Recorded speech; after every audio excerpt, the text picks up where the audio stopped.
Iran और America cease fire पर सहमत। स्ट्रेट ऑफ हॉर्मुज़ 15 दिन रहेगा खुला। ईंधन आपूर्ति चेन की बाधा होगी दूर। एलपीजी को लेकर इरफान अंसारी ने कल बुलाई बैठक। शहर की सरकार के गठन के बाद अब ग्रामीण क्षेत्रों में त्रिस्तरीय शासन व्यवस्था सुदृढ़ करने की कवायद तेज। ग्रामीण विकास मंत्री दीपिका पांडे सिंह ने कहा, तय समय में अगले वर्ष होंगे चुनाव।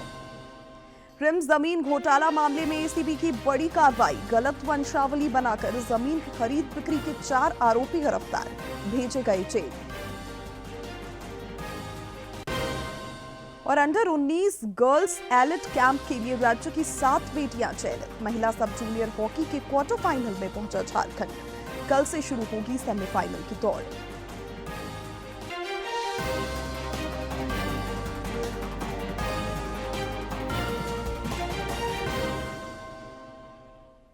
नमस्कार, खबरें झारखंड में आपका स्वागत है। मैं हूं शिवानी कुमारी और अब समाचार विस्तार से।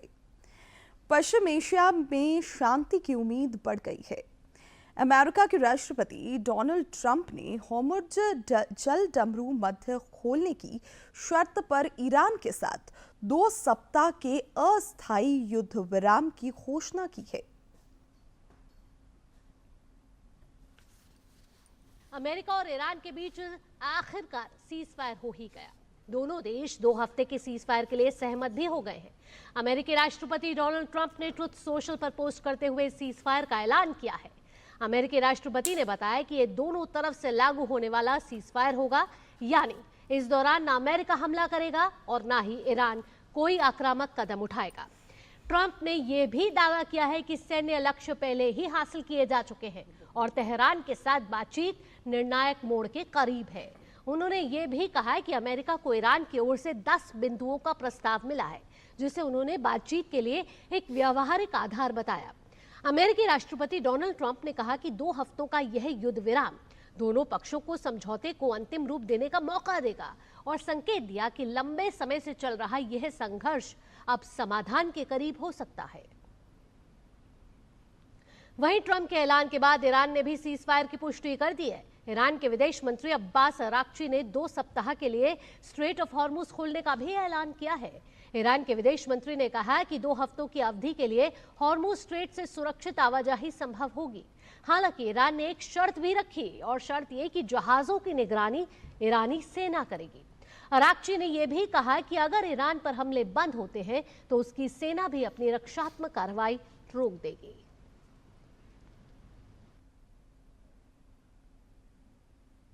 खाड़ी के देशों में संघर्ष थमने से दुनिया की ईंधन आपूर्ति की चेन दुरुस्त होगी, जिससे कई देशों को राहत मिलने की उम्मीद है। इधर केंद्र और प्रशासन की पहल पर रांची में घरों तक आसानी से एलपीजी पहुंच रहे हैं। आज राजधानी रांची में 8 एजेंसियां 65 इलाकों में होम डिलीवरी करेंगी। इस बीच खाद्य आपूर्ति मंत्री डॉक्टर इरफान अंसारी ने कल एलपीजी आपूर्ति को लेकर बैठक बुलाई है। इस बैठक में गैस कंपनियों और जिला आपूर्ति पदाधिकारियों को अनिवार्य रूप से उपस्थित रहने का निर्देश दिया गया है। इसमें गैस की मांग, आपूर्ति और लंबित डिलीवरी की समीक्षा की जाएगी। साथ ही कालाबाजारी रोकने और उपभोक्ताओं को समय पर गैस उपलब्ध कराने पर विशेष जोर रहेगा।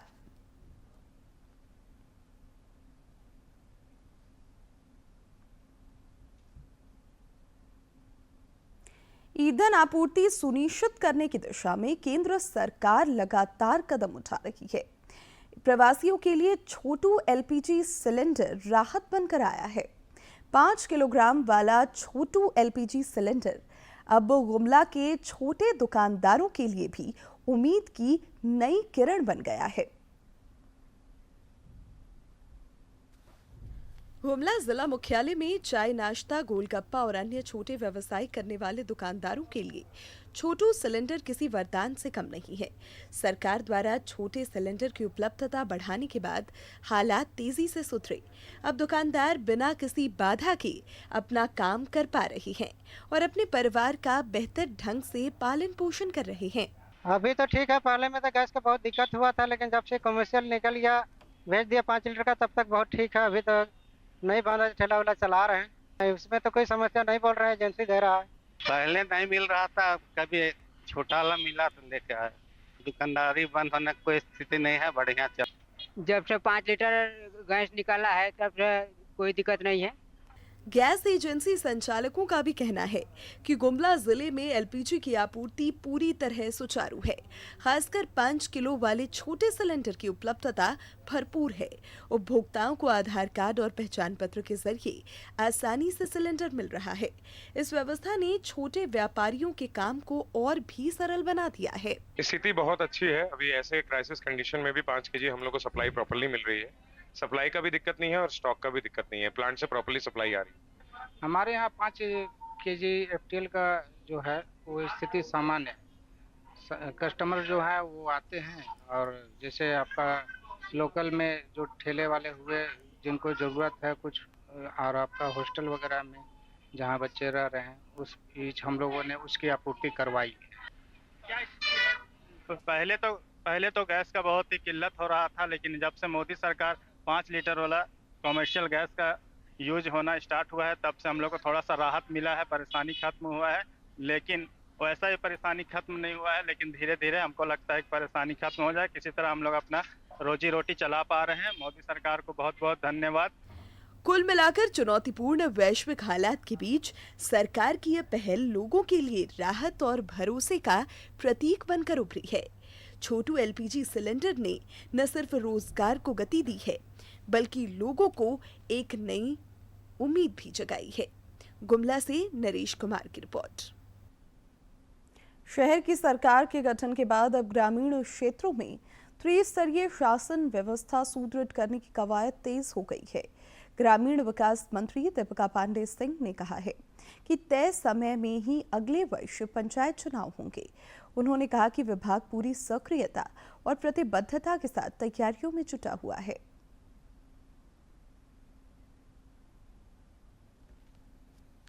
पंचायत चुनाव समय पर होंगे। विभाग के मंत्री होने के नाते मैं इस बात के लिए आश्वस्त करती हूँ। और दूसरी बात जो महत्वपूर्ण आपने ओबीसी आरक्षण को लेकर के पूछा है, तो आप जान लीजिए कि इस मुद्दे को लेकर के विधानसभा में ध्यानाकर्षण भी लाने का हमने काम किया था और हमारे ध्यानाकर्षण पर पॉजिटिव आश्वासन मिला और राज्य सरकार ने 27% ओबीसी आरक्षण का प्रस्ताव केंद्र को भेज करके रखा है।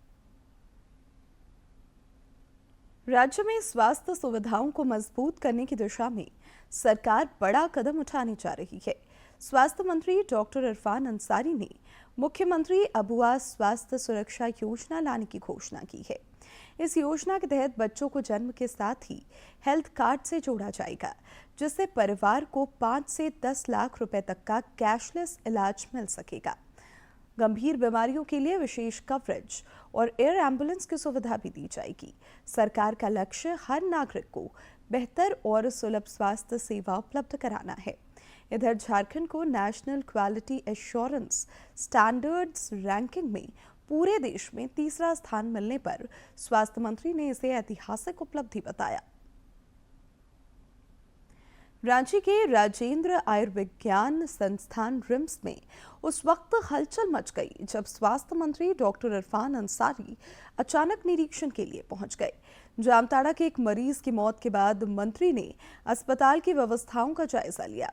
उन्होंने कार्डियोलॉजी और क्रिटिकल केयर यूनिट का दौरा कर मरीजों और परिजनों से सीधा संवाद किया।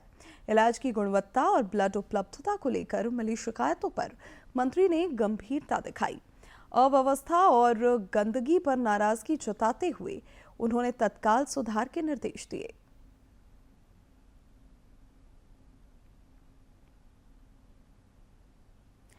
रिम्स की जमीन से जुड़े घोटाले में एसीबी ने बड़ी कार्रवाई की है।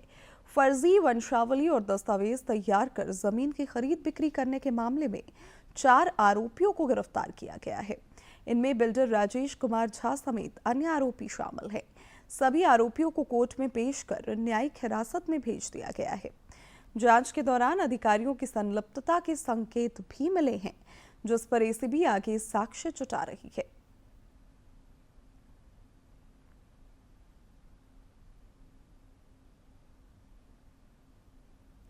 प्रधानमंत्री मुद्रा योजना एमएसएमई सेक्टर को लाभ पहुंचाने के लिए केंद्र सरकार द्वारा शुरू की गई एक अहम योजना है। योजना में छोटे व्यापारियों को बिना गारंटी के 20 लाख रुपए तक का ऋण प्रदान किया जाता है।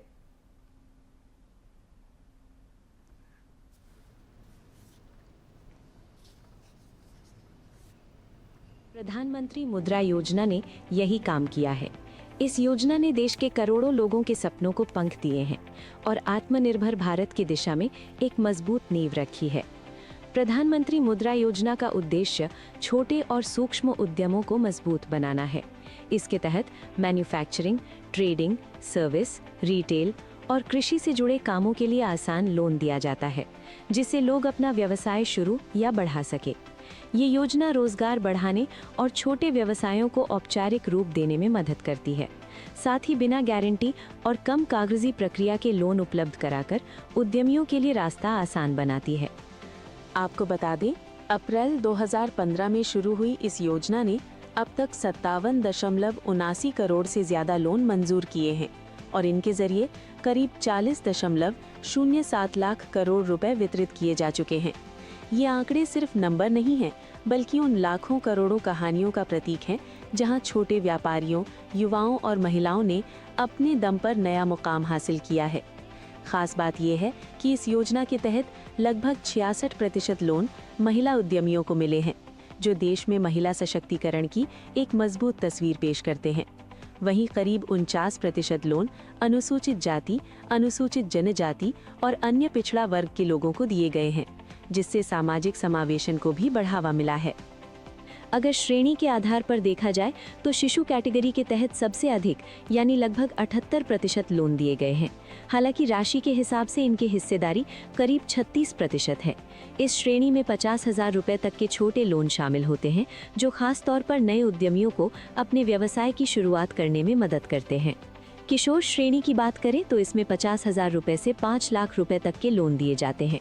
कुल लोन में इसकी संख्या लगभग 20% है, लेकिन राशि के लिहाज से इसकी हिस्सेदारी 40% तक पहुंच जाती है, जो ये दर्शाती है कि इस श्रेणी के जरिए व्यवसायों के विस्तार को मजबूत समर्थन मिल रहा है। वहीं तरुण श्रेणी में 5 लाख से 10 लाख रुपए तक के लोन दिए जाते हैं। इस श्रेणी में लोन की संख्या केवल 2% है, लेकिन राशि के हिसाब से इसकी हिस्सेदारी 24% है। सरकार ने आगे बढ़ते उद्यमियों के लिए तरुण प्लस जैसी नई पहल भी शुरू की है, जिसके तहत 10 लाख से 20 लाख रुपए तक का लोन दिया जा रहा है। खास बात यह है कि credit guarantee fund for micro units यानी CGFMU के जरिए इन लोन पर गारंटी कवरेज भी मिलता है, जिससे छोटे उद्यमियों के लिए जोखिम कम हो जाता है और बैंक से लोन लेना आसान बनता है। ये योजना मैन्युफैक्चरिंग, ट्रेडिंग और सर्विस सेक्टर के साथ साथ कृषि से जुड़े काम जैसे डेयरी, पोल्ट्री और मधुमक्खी पालन को भी बढ़ावा देती है। इसके तहत टर्म लोन और वर्किंग कैपिटल दोनों की ज़रूरतों को पूरा किया जाता है, जिससे बिजनेस को शुरू करने से लेकर बढ़ाने तक हर स्तर पर मदद मिलती है। और इसी दिशा में एक बड़ा कदम उठाते हुए 23 जुलाई 2024 को पेश किए गए बजट में लोन सीमा बढ़ाकर 20 लाख रुपए करने की घोषणा की गई, जो 24 अक्टूबर 2024 से लागू हो गई। इससे अब छोटे कारोबारियों को और ज्यादा पूंजी मिल सकेगी और वे अपने बिजनेस को बड़े स्तर तक ले जा सकेंगे। कुल मिलाकर प्रधानमंत्री मुद्रा योजना सिर्फ एक लोन स्कीम नहीं है, बल्कि ये उन सपनों को साकार करने का माध्यम है जो कभी संसाधनों की कमी में दब जाते थे। आज यही योजना लाखों लोगों को आत्मनिर्भर बना रही है और भारत को एक मजबूत, समावेशी और उद्यमशील अर्थव्यवस्था की ओर तेजी से आगे बढ़ा रही है। असम, केरलम और पुडुचेरी में कल विधानसभा चुनाव के सिलसिले में मतदान होगा। इन राज्यों में कल चुनाव प्रचार का शोर थम गया। झामुमो उम्मीदवारों की वैतरणी पार कराने के लिए मुख्यमंत्री सह पार्टी के अध्यक्ष हेमंत सोरेन ने भी इस बार खूब पसीना बहाया। चुनाव प्रचार खत्म होने के बाद वे रांची लौट आए हैं।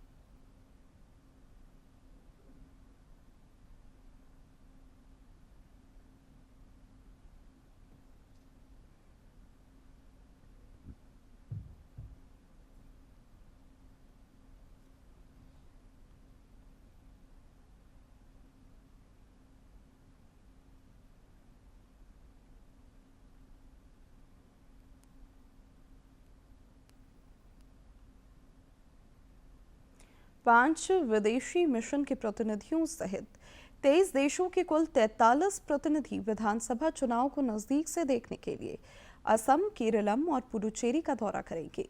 चुनाव आयोग ने इन प्रतिनिधियों के लिए अंतर्राष्ट्रीय चुनाव पर्यटक कार्यक्रम लॉन्च किया है। केरलम और पुदुचेरी विधानसभा चुनावों के लिए अंतर्राष्ट्रीय चुनाव पर्यटक कार्यक्रम IEVP 2026 लॉन्च किया है। इसके पहले चरण में प्रतिनिधि आज और कल असम, केरलम और पुडुचेरी के दौरे पर रहेंगे। वे वितरण केंद्रों और अन्य सुविधाओं जैसे कि जिला नियंत्रण कक्ष और मीडिया निगरानी केंद्रों का दौरा करेंगे। वहीं कल वे वास्तविक मतदान प्रक्रिया का भी निरीक्षण करेंगे। दूसरे चरण में प्रतिनिधि 20 अप्रैल से पश्चिम बंगाल और तमिलनाडु का दौरा करेंगे। प्रतिनिधियों को कल IIDEM में EVM का प्रदर्शन दिखाया गया और उन्होंने चुनावी प्रक्रिया का व्यवहारिक अनुभव लेने के लिए मॉक पोल में भाग भी लिया। आपको बता दें कि IEVP चुनाव आयोग का एक प्रमुख कार्यक्रम है, जिसके तहत निर्वाचन आयोग लोकसभा और राज्य विधानसभा चुनावों को देखने के लिए वैश्विक चुनाव प्रबंधन संस्थाओं के प्रतिनिधियों को आमंत्रित करता है। झारखंड हाईकोर्ट में कल कई अहम मामलों की सुनवाई हुई। उच्च न्यायालय ने साल 2016 की शिक्षक नियुक्ति परीक्षा में गड़बड़ी की जांच के लिए सेवानिवृत्त न्यायमूर्ति गौतम कुमार चौधरी की अध्यक्षता में 1 मैन फैक्ट फाइंडिंग जांच कमेटी के गठन का आदेश दिया। इस विषय पर अदालत ने विभिन्न मामलों की सुनवाई करते हुए राज्य सरकार को न्यायमूर्ति चौधरी को सभी जरूरी सुविधाएं उपलब्ध कराने का निर्देश दिया ताकि वे 3 महीने में जांच पूरी कर सके। अदालत में बोकारो से लापता एक युवती के मामले में भी सुनवाई हुई। कोर्ट ने पुलिस की कार्यशैली पर सवाल उठाए। डीजीपी तदाशा मिश्रा को वर्चुअल रूप से तलब कर जवाब मांगा। अदालत ने सख्ती दिखाते हुए पूछा कि बोकारो एसपी हरविंदर सिंह के खिलाफ मामले में अवमानना की कार्रवाई क्यों न शुरू की जाए। बोकारो के पुलिस अधीक्षक ने इस मामले पर अपनी प्रतिक्रिया व्यक्त करते हुए कहा कि याचिकाकर्ता के रिश्तेदारों के साथ मारपीट के मामले की जांच की जा रही है।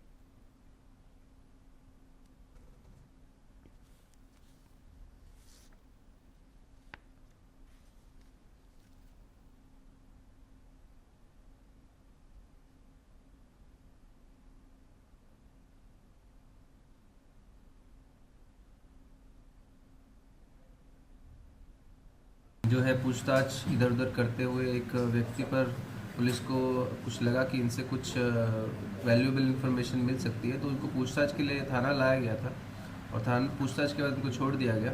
तो वो व्यक्ति के द्वारा जो है कोर्ट में फाइल किया है कि उनके साथ मारपीट हुई है। तो अब उसी संदर्भ में कोर्ट ने संज्ञान लेते हुए डीजीपी मैम को VC के थ्रू जुड़ने बोला था। तो अभी ये क्योंकि मैटर अभी आया ही है शाम में हमारे भी संज्ञान में, तो इसमें हम भी देखेंगे इसमें ऐसा क्या हुआ है, जो वो बोल रहे हैं उसमें कितना सच है, जो व्यक्ति ने आरोप लगाया है। यदि होगा ऐसा सच तो जाहिर सी बात है जो लापरवाही जिनकी तरफ से भी होगी उन पर कार्रवाई की जाएगी। और अब कुछ खबर राज्य के विभिन्न जिलों से फटाफट अंदाज में।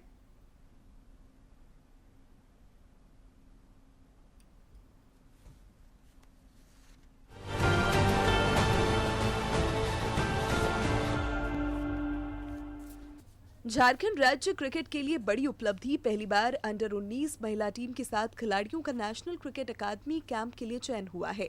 यह सफलता राज्य में महिला क्रिकेट के बढ़ते स्तर और प्रतिभा के उभार को दर्शाती है। राज्य में चल रही 16वीं सब जूनियर महिला हॉकी चैंपियनशिप के 7वें दिन कुल 6 मैच खेले गए। झारखंड ने बिहार को 9-0 से हराकर लगातार दूसरी जीत दर्ज की। बी डिवीजन के मैच समाप्त हो गए हैं, जबकि ए डिवीजन के क्वार्टर फाइनल 9 अप्रैल को होंगे। लातेहार मंडल कारा में स्वास्थ्य जांच शिविर और विधिक जागरूकता कार्यक्रम का आयोजन हुआ। बंदियों की स्वास्थ्य जांच कर दवाएं दी गई और स्वच्छता, योग तथा अधिकारों की जानकारी दी गई। इसका उद्देश्य बंदियों को बेहतर स्वास्थ्य सुविधा और जागरूकता प्रदान करना है। पलामू में 2 हत्याओं का पुलिस ने खुलासा किया। आरोपी चुनमुन चौधरी ने लूट के बाद शंकर राम की हत्या की और साथी को राज खुलने के डर से मार डाला। पुलिस ने आरोपी को गिरफ्तार कर पर्स और अन्य सामान बरामद किया है। मामले में आगे की कार्रवाई जारी है। सीपीए झारखंड शाखा की वार्षिक बैठक में लोकतांत्रिक मूल्यों, समावेशी शासन और वैश्विक अनुभवों के स्थानीय अनुप्रयोग पर जोर दिया गया। महिला सशक्तिकरण, युवा सहभागिता और तकनीकी नवाचार को प्राथमिकता देने की बात कही गई। साथ ही दिवंगत सदस्यों को श्रद्धांजलि दी गई। मेदिनीनगर में उपायुक्त समीरा एस ने आपूर्ति योजनाओं की समीक्षा कर लंबित राशन कार्ड आवेदनों की शीघ्र निष्पादन का निर्देश दिया। NFSA के तहत 93% वितरण हुआ। शेष लाभुकों तक पहुंच सुनिश्चित करने, KYC में तेजी और पारदर्शिता बनाए रखने पर जोर दिया गया। गुमला में उपायुक्त प्रेरणा दीक्षित के निर्देश पर जन शिकायत निवारण दिवस आयोजित हुआ। उप विकास आयुक्त की अध्यक्षता में 20 से अधिक आवेदनों पर सुनवाई हुई। रोजगार, शिक्षा, योजना लाभ और भूमि विवाद से जुड़े मामलों पर त्वरित कार्रवाई के निर्देश दिए गए।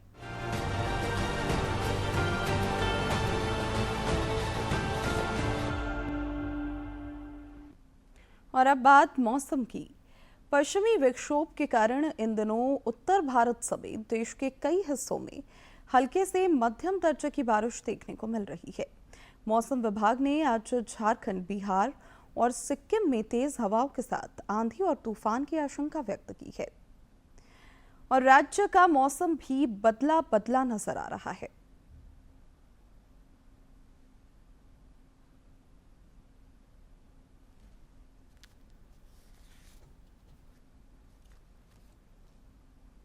आज बिहार, झारखंड और सिक्किम में तेज हवाओं के साथ आंधी तूफान की आशंका व्यक्त की गई है।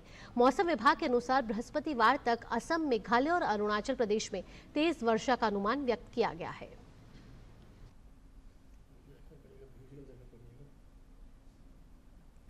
और राज्य का मौसम भी बदला बदला नजर आ रहा है। रांची और आसपास के इलाकों में बीती रात अच्छी बारिश हुई, जिससे तापमान में 4 से 5 डिग्री सेल्सियस की गिरावट देखने को मिली। मौसम विज्ञान केंद्र के पूर्वानुमान के मुताबिक इस तरह का मौसम कल तक रहने का अनुमान है। इस दौरान तेज हवा चलने, वज्रपात होने और ओलावृष्टि की संभावना है, जिसे लेकर चेतावनी जारी की गई है। पिछले 24 घंटे के दौरान गोड्डा में 37.9 डिग्री सेल्सियस रिकॉर्ड किया गया, जो राज्य में सर्वाधिक तापमान रहा।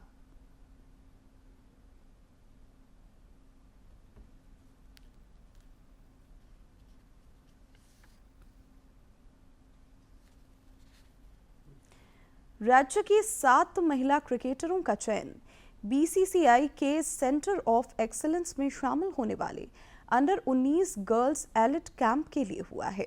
25 अप्रैल से महीने भर चलने वाले इस कैंप में झारखंड की प्रियंका लूथरा, नेहा कुमारी शॉ, गुरलीन कौर कुमारी फलक, आरुषि और वृष्टि कुमारी हिस्सा लेंगी।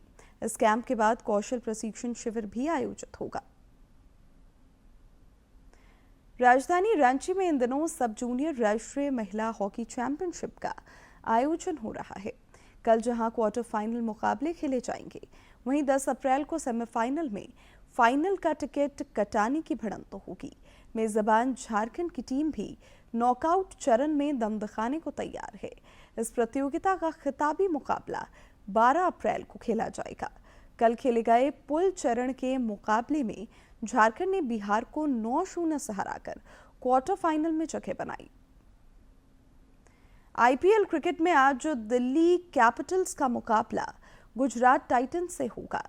IPL समेत खेल जगत से जुड़ी खबरों को देखते हैं इस वीडियो क्लिप में। IPL में आज दिल्ली के अरुण जेटली स्टेडियम में गुजरात टाइटंस और दिल्ली कैपिटल्स के बीच भिड़ंत देखने को मिलेगी। दिल्ली कैपिटल्स पॉइंट्स टेबल में मजबूती से ऊपर बनी हुई है। गुजरात टाइटंस अब तक जीत का खाता नहीं खोल पाई है। IPL में राजस्थान रॉयल्स ने मंगलवार को गुवाहाटी में बारिश से प्रभावित मुकाबले में मुंबई इंडियंस को 27 रन से हरा दिया। बारिश के चलते मैच 11-11 ओवर का हुआ। राजस्थान ने 11 ओवर में 3 विकेट पर 150 रन बनाए। और अब जानते हैं किन बातों के लिए इतिहास के पन्नों में आज का दिन खास है।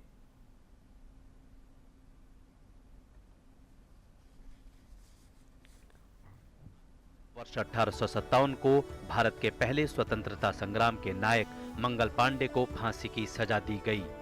29 मार्च 1857 को स्वतंत्रता संग्राम की शुरुआत मंगल पांडे के पहले सैनिक विद्रोह के साथ शुरू हुई। कोलकाता के पास बैरकपुर छावनी में ईस्ट इंडिया कंपनी के अंग्रेज अफसर पर सिपाही मंगल पांडे ने गोली चलाई। अंग्रेजी शासन के खिलाफ भारत में यह पहला बड़ा विद्रोह था। ब्रिटिश सेना में रहते हुए इन्होंने अंग्रेजों के खिलाफ मोर्चा खोला था। मंगल पांडे ने गाय की चर्बी युक्त कारतूस को मुंह से काटने से मना कर दिया। मंगल पांडे की देशभक्ति से जल्लाद भी प्रभावित थे। इसी कारण इन्होंने फांसी देने से इनकार कर दिया। उसके बाद कलकत्ता से जल्लाद बुलाए गए और 8 अप्रैल की सुबह बैरकपुर के परेड ग्राउंड में मंगल पांडे को फांसी दी गई। 8 अप्रैल वर्ष 1929 को भगत सिंह ने बटुकेश्वर दत्त के साथ मिलकर अंग्रेजी हुकूमत के खिलाफ प्रदर्शन करते हुए सेंट्रल असेंबली में बम फेंका और इसके बाद इन दोनों ने इनकलाब जिंदाबाद, साम्राज्यवाद का नाश हो के नारे लगाए थे।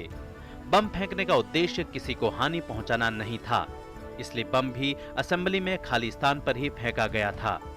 इस समय इन्होंने वहां पर्चे भी बांटे, जिसका प्रथम वाक्य था कि बहरों को सुनाने के लिए विस्फोट के बहुत ऊंचे शब्द की आवश्यकता होती है। भगत सिंह और बटुकेश्वर दत्त पर लाहौर षड्यंत्र के तहत मुकदमा चला और बाद में इन पर सैंडर्स की हत्या का भी मुकदमा चला और अंततः 23 मार्च 1931 को ही भगत सिंह, राजगुरु और सुखदेव को फांसी दे दी गई।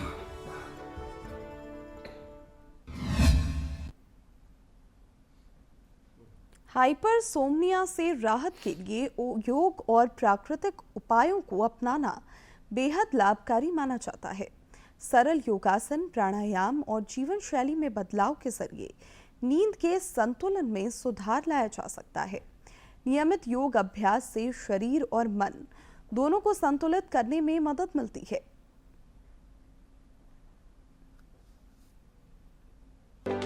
हाइपरसोमनिया यानी डे टाइम स्लीपीनेस एक नींद संबंधी विकार है जिसमें व्यक्ति को दिन में अत्यधिक नींद आती है। ये किसी भी व्यक्ति के दैनिक जीवन और समग्र स्वास्थ्य को महत्वपूर्ण रूप से प्रभावित कर सकता है। इससे व्यक्ति को जागते रहने में मुश्किल होती है, सतर्क रहना कठिन हो जाता है। इससे प्रभावित होने पर व्यक्ति की रोजमर्रा की जिंदगी पर असर पड़ता है। ये स्थिति केवल थकावट महसूस करने का एक साधारण मामला नहीं है, बल्कि कई स्वास्थ्य समस्याओं का लक्षण हो सकती है। यदि आपको भी दिन में अत्यधिक नींद आती है और काम करना मुश्किल हो रहा है, तो कुछ सरल प्राकृतिक उपाय आपकी इस समस्या को दूर करने में उपयोगी हो सकते हैं। पहला अभ्यास यहाँ पे हम करेंगे कपालभाति का। कपालभाति के लिए आप किसी भी सुखात्मक आसन में बैठ सकते हैं। दोनों हाथों को ज्ञान मुद्रा में रखेंगे, कमर व गर्दन सीधी करेंगे, आंखों को बंद करेंगे, लंबा गहरा श्वास भरते हुए यहीं से आप एक्टिव एक्सलेशन यानी कि श्वास को झटके से बाहर छोड़ने का अभ्यास करेंगे। देखेंगे किस प्रकार इस अभ्यास को करेंगे।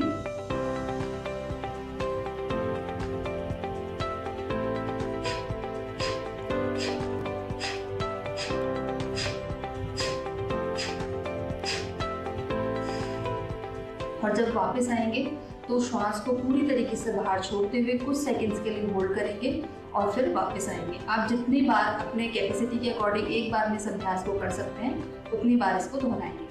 अगला अभ्यास हम यहाँ पे करेंगे शोल्डर रोटेशन का।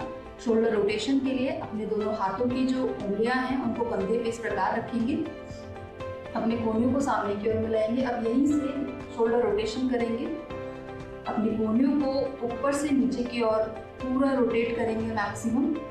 यह अभ्यास आप खड़े होकर भी कर सकते हैं और यह अभ्यास आप बैठकर भी अपने स्थान पर कर सकते हैं। यहीं से अपनी कोहनियों को एक बार फिर से सामने की ओर मिलाएंगे। अब नीचे से ऊपर की ओर अपने शोल्डर्स को रोटेट करेंगे।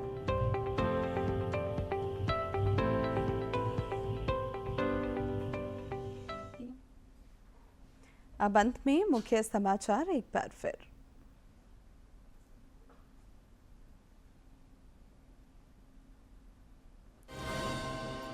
ईरान और अमेरिका सीज फायर पर सहमत। स्ट्रेट ऑफ हॉर्मुज़ 15 दिन रहेगा खुला। ईंधन आपूर्ति चेन की बाधा होगी दूर। एलपीजी को लेकर इरफान अंसारी ने कल बुलाई बैठक। शहर की सरकार के गठन के बाद अब ग्रामीण क्षेत्रों में त्रिस्तरीय शासन व्यवस्था सुदृढ़ करने की कवायद तेज। ग्रामीण विकास मंत्री दीपिका पांडे सिंह ने कहा, तय समय में अगले वर्ष होंगे चुनाव। रिम्स जमीन घोटाला मामले में एसीबी की बड़ी कार्रवाई। गलत वंशावली बनाकर जमीन की खरीद बिक्री के 4 आरोपी गिरफ्तार, भेजे गए जेल। और अंडर 19 गर्ल्स एलिट कैंप के लिए राज्य की 7 बेटियां चयनित। महिला सब जूनियर हॉकी के क्वार्टर फाइनल में पहुंचा झारखंड। कल से शुरू होगी सेमीफाइनल की दौड़।